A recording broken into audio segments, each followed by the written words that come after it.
If for some reason the sunglass bin will not stay closed, and the issue that you see here is that their latch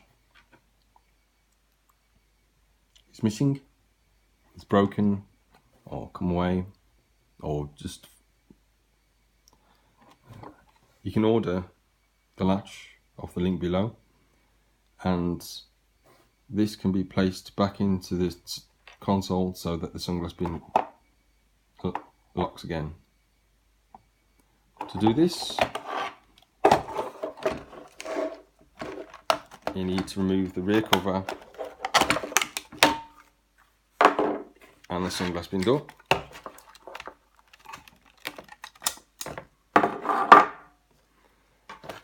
As you see, there are two holes there and there.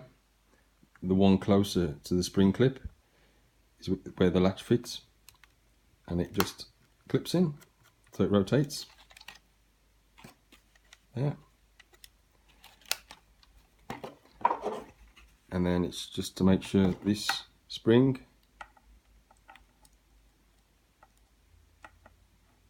goes into this ridge there, and then make sure the pivot is installed there. Second of all, make sure this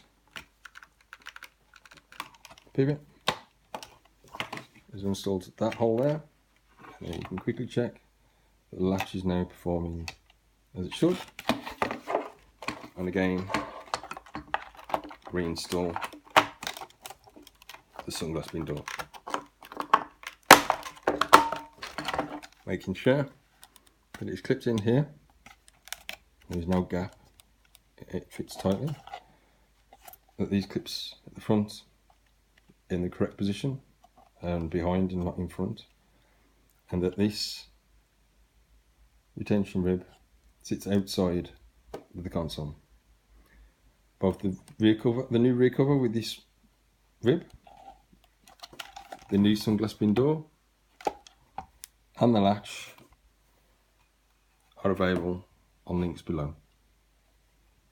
Thank you for watching.